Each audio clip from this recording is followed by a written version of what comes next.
स्वागत है आप सभी स्टूडेंटों का जेएमबी स्टडी भारत में। तो आज हम स्टडी करते हैं अंगद सर के साथ कक्षा 9वीं की गणित के अध्याय 11 जो पृष्ठीय क्षेत्रफल और आयतन है।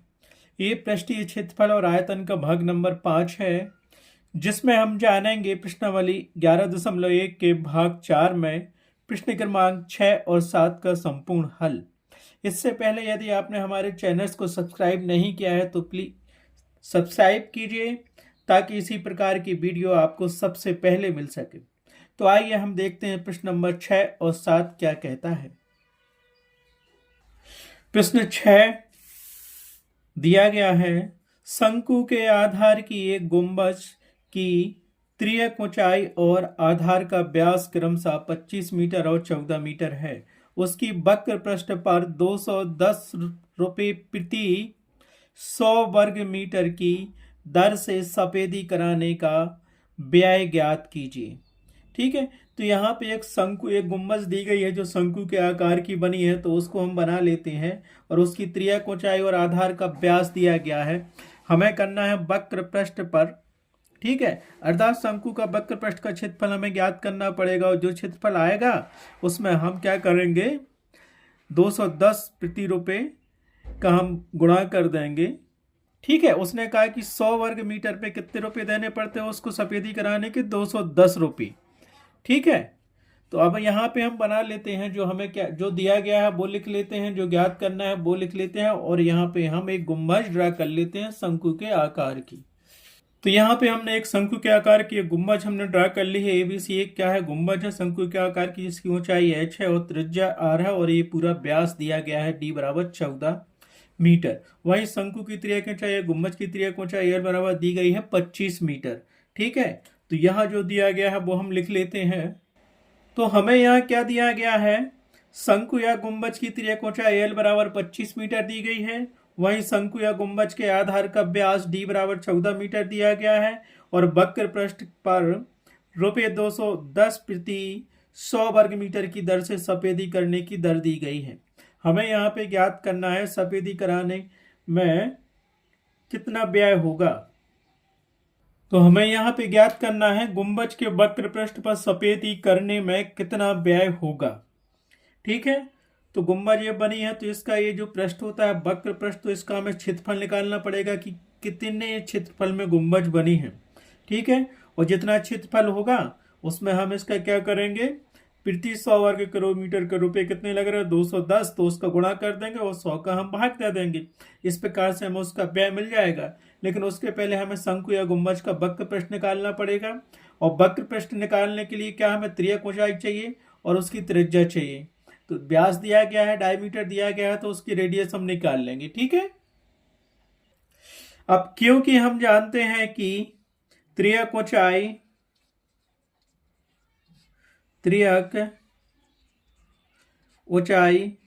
L बराबर होता है √r² प्लस h²। ठीक है, इसको समीकरण 1 दे दिया और समीकरण 1 में हम क्या करेंगे, अभी वैल्यू रखेंगे, लेकिन उसके पहले हमें क्या है, डायमीटर दिया गया है क्योंकि दिया है व्यास। व्यास कितना दिया गया हमें, व्यास d बराबर दिया है 14 मीटर। तो हम जानते हैं क्योंकि व्यास d बराबर होता है 2 गुणित रेडियस, तो ये हो गई अपनी त्रिज्या। तो यहां से व्यास का वैल्यू रख दो, व्यास कितना था हमारे पास 14 मीटर इक्वल टू 2 गुणित त्रिज्या। त्रिज्या को हम स्मॉल r से डिफाइन करते हैं, डिनोट करते हैं। ठीक है, तो इसको हम क्या लिखेंगे, अतः रेडियस बराबर क्या मिल जाएगा, r बराबर हमें मिलेगा 14/2 मीटर, अर्थात ये आ गया अपने पास 7 मीटर। तो रेडियस कितनी मिल गई अपन को, यहाँ पे यहाँ से देखो त्रिज्या मिल गई हमें 7 मीटर, वो भी किसकी त्रिज्या, गुंबज की त्रिज्या या शंकु के आधार की त्रिज्या मिल गई हमें। इसको हम कहते हैं, यहाँ गुंबज दिया गया है तो गुंबज, या फिर उसको लिख दो शंकु के आधार की त्रिज्या, आधार की त्रिज्या। ठीक है, अब समीकरण 1 में हमें जरूरत पड़ती r की और h की, और ये दिया है हम r की पड़ती तो r हमने निकाल लिया, l हमें दिया ही गया। ठीक अब क्योंकि हम जानते हैं शंकु या गुंबज का वक्र पृष्ठीय क्षेत्रफल बराबर होता है, हमें क्या दिया गया, गुंबज या शंकु का वक्र पृष्ठीय क्षेत्रफल पाई आर एल वर्ग इकाई है, जिसको हमने समीकरण 2 दे दिया। समीकरण 1 दिया था, उसकी यहाँ जरूरत नहीं थी, फिर भी लिखा रहने दो उसको। अब तो हम क्या करेंगे, समीकरण 2 में हम क्या करेंगे, किसकी वैल्यू रखेंगे, समीकरण 2 में आर बराबर हम क्या रखेंगे, आर बराबर 7 मीटर और एल बराबर जो दिया गया था हमें 25 मीटर रखने पर हमें क्या मिलेगा, गुंबज के वक्र पृष्ठ का क्षेत्रफल मिल जाएगा। इसीलिए ये क्या मिल जाएगा हमें, तो यहाँ लिख लो गुंबज या शंकु का वक्र पृष्ठीय क्षेत्रफल बराबर, यहाँ पे पाई का मान रख दो 22/7 गुणित आर का मान अपने पास 7 मीटर था और एल का मान अपने पास 25 मीटर था, और वक्र पृष्ठ की जो इकाई होती है वर्ग मीटर होती है, वर्ग इकाई होती है, तो यहाँ पे यूनिट दी थी हमें मीटर, तो ये हो गई वर्ग मीटर या स्क्वायर मीटर। तो इसको हमने क्या किया, इसको सॉल्व किया, तो देखो ये 7 और ये 7 कट गया, यहाँ से हमें क्या मिल गया, 22 मल्टीपल 25 वर्ग मीटर। ये क्या मिल गया हमें, गुंबज या शंकु का वक्र पृष्ठीय क्षेत्रफल। इसको और हल करना है तो कर सकते हो, नहीं तो ऐसा ही लिखा रहने दो, ठीक है। सो यहाँ मिलेगा 25 दूनी 50 का शून्य हाथ में आई, 5 25 50 और 5 55, तो ये मिल गया 550 वर्ग मीटर। क्या मिल गया हमें, गुंबज या शंकु का वक्र पृष्ठीय क्षेत्रफल 550 मीटर वर्ग मीटर, 550 वर्ग मीटर होगा, ठीक है। अब हमें क्या करना था, वक्र पृष्ठीय क्षेत्रफल की सफेदी करने का व्यय ज्ञात करना था, तो उसका फार्मूला क्या होता है, पहले तो ये पता होना चाहिए कि प्रति वर्ग मीटर में कितना रुपए खर्च हो रहा है, लेकिन हमें यहां दिया गया है कि 210 रुपए प्रति 100 वर्ग मीटर पे खर्च होता है। 100 वर्ग मीटर में क्या कितने रुपए लग रहे हैं, 210 रुपए लग रहे हैं। तो यहां हम लिखेंगे गुंबज के वक्र पृष्ठ पर सफेदी करने का व्यय बराबर दर गुणित गुंबज का क्षेत्रफल बटे 100 बटे में, क्यों, क्योंकि यहाँ पे 100 वर्ग मीटर दिया गया है, ठीक है। तो क्या लिखेंगे हम, गुंबज के वक्र पृष्ठीय पृष्ठ पर सफेदी कराने का व्यय का, मैं नहीं, सफेदी कराने का व्यय बराबर जानते हैं हम दर गुणित गुंबज का वक्र पृष्ठीय क्षेत्रफल बटे 100 इसलिए क्योंकि यहाँ पे 100 वर्ग मीटर दिया गया था। तो दर हमारे पास कितनी दी थी, दर हमारे पास 210 रुपए दी थी और क्षेत्रफल हमने निकाल लिया 550 वर्ग मीटर, और अपॉन में अपना ये 100 दिया ही है, बस इसको सॉल्व कर लो। तो यहाँ गया, ये जीरो गया, ये जीरो गया, बचा क्या, 21 मल्टीपल बाई 55। इसको सॉल्व करो क्या आता है, तो इसका मल्टीपल करेंगे कितना, 21 मल्टीपल 55, तो ये हमारे पास आ जाएगा 1155 रुपए,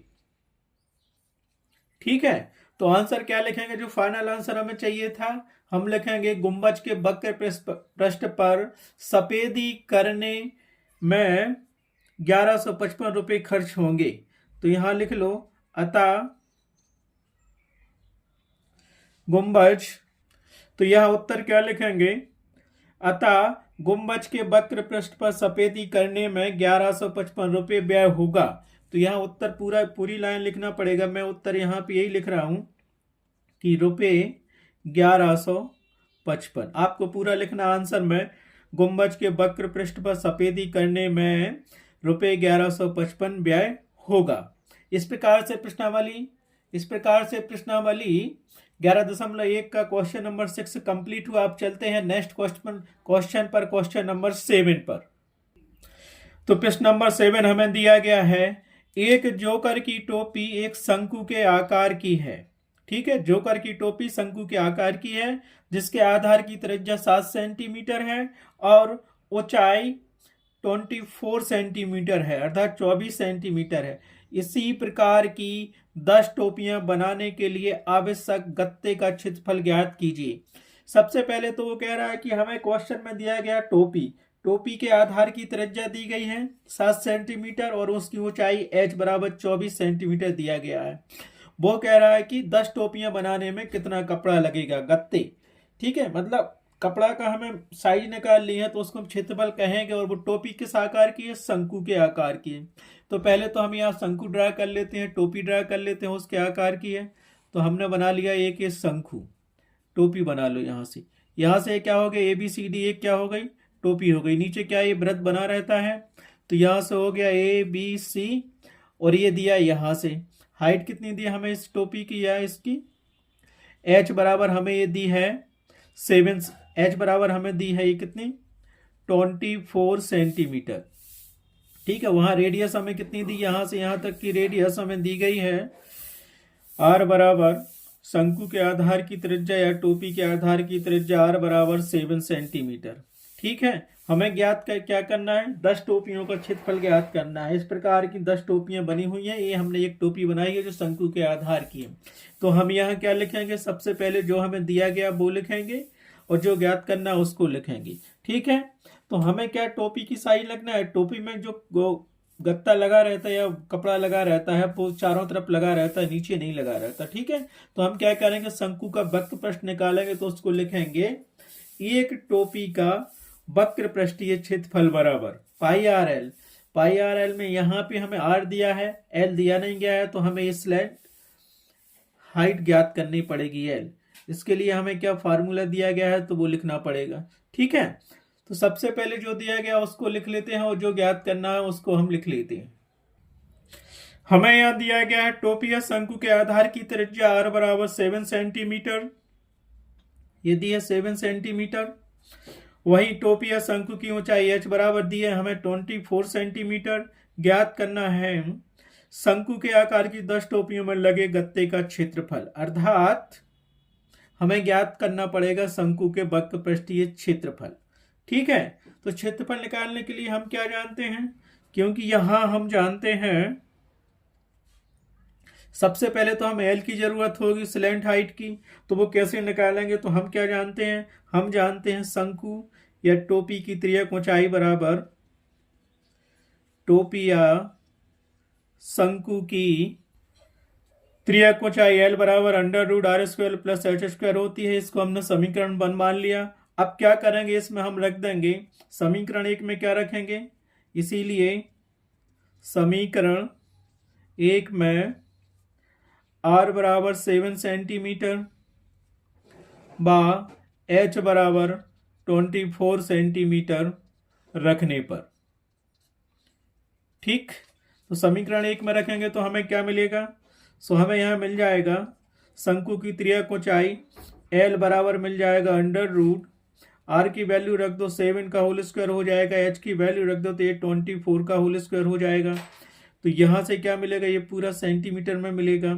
तो L इक्वल टू मिल जाएगा हमें √7 का स्क्वायर होगा 49, और 24 का स्क्वायर कितना होगा। तो यहाँ क्या किया हमने, हम जानते हैं कि टोपी या शंकु की त्रियक ऊंचाई L बराबर √R² प्लस H² होता है। इसको हमने समीकरण 1 मान लिया, और समीकरण 1 में हमने क्या किया, R बराबर 7 सेंटीमीटर, H बराबर 24 सेंटीमीटर रखा, तो यहाँ से रख दिया। तो ये त्रियक ऊंचाई L बराबर हमें क्या मिलेगा, √7 का होल स्क्वायर प्लस 24 का होल स्क्वायर। 7 का होल स्क्वायर करेंगे तो 49 आएगा, और यहाँ पे 24 का होल स्क्वायर करेंगे तो 576 आएगा। तो L बराबर मिल गया हमें यहाँ से √625 सेंटीमीटर्स। अब 625 को हम क्या लिख सकते हैं, अंडर रूट के अंदर 25 गुणे 25, तो ये बन गया अंडर रूट के अंदर 25 का वर्ग बन गया। तो ये रूट कैंसिल होगा और वर्ग कैंसिल होगा, तो बचेगा हमारे पास क्या, 25 बच गया। ये क्या हो गई हमारे पास, इसको लिख सकते हो टोपी या शंकु की त्रियक ऊंचाई, टोपी या शंकु की त्रियक ऊंचाई। ठीक है, हमें क्या मिल गई, इसकी त्रियक ऊंचाई L मिल गई है। ठीक, हम जानते हैं कि शंकु या टोपी का वक्र पृष्ठीय क्षेत्रफल बराबर πRL वर्ग इकाई होता है, जिसको हमने समीकरण 2 मान लिया। अब समीकरण 2 में हम क्या करेंगे, इसीलिए इक्वेशन 2 में पाई बराबर 22/7, R बराबर 7 सेंटीमीटर बा L बराबर 25 सेंटीमीटर रखने पर। रखने पर।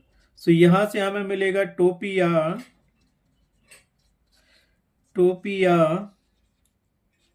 शंकु का वक्र पृष्ठीय क्षेत्रफल। ठीक, रखो मान उसमें पाई का मान 22/7 गुणित आर का मान 7 गुणित एल का मान कितना रखेंगे हम 25। तो यहां से ये 7 कैंसिल हो गया, तो हमारे पास क्या बचा 22 गुणित 25। ठीक है, और ये हो गया हमारे पास वर्ग सेंटीमीटर स्क्वायर, क्योंकि यूनिट यहां सेंटीमीटर दी है और एरिया हमेशा स्क्वायर में निकाला जाता है।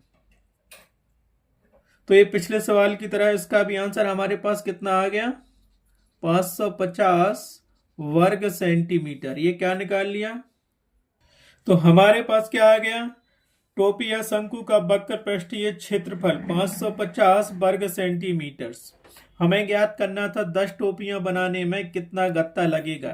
तो यहां आप लिख सकते हैं इसको, आवश्यक गत्ते का क्षेत्रफल बराबर 10 गुणित टोपी का वक्र पृष्ठीय क्षेत्रफल। तो हमें क्या दिया गया है टोपिया शंकु का वक्र पृष्ठीय क्षेत्रफल 550 वर्ग सेंटीमीटर, इसीलिए आवश्यक गत्ते का क्षेत्रफल बराबर 10 गुणित टोपी का वक्र पृष्ठीय क्षेत्रफल या शंकु का वक्र पृष्ठीय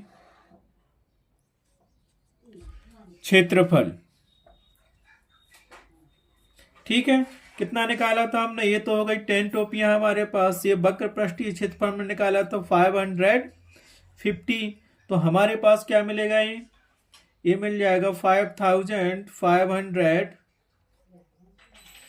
वर्ग सेंटीमीटर, क्योंकि एरिया हमेशा वर्ग सेंटीमीटर में होता है। तो 10 टोपियां बनाने में कितना कपड़ा लगेगा 5500 वर्ग सेंटीमीटर। आवश्यक गत्ते का क्षेत्रफल बराबर होगा 5500 वर्ग सेंटीमीटर। अतः हमें 10 टोपियों को बनाने में 5500 वर्ग सेंटीमीटर गत्ता लगेगा। यही आपका आंसर हो जाएगा। इस प्रकार से आपका प्रश्नावली 11.1 का क्वेश्चन नंबर 7 भी कंप्लीट हुआ। इस प्रकार से इस वीडियो में हमने क्वेश्चन नंबर 6 और 7 कंप्लीट कर दिए हैं। नेक्स्ट क्वेश्चन के लिए देखना next video. Thanks for watching my video.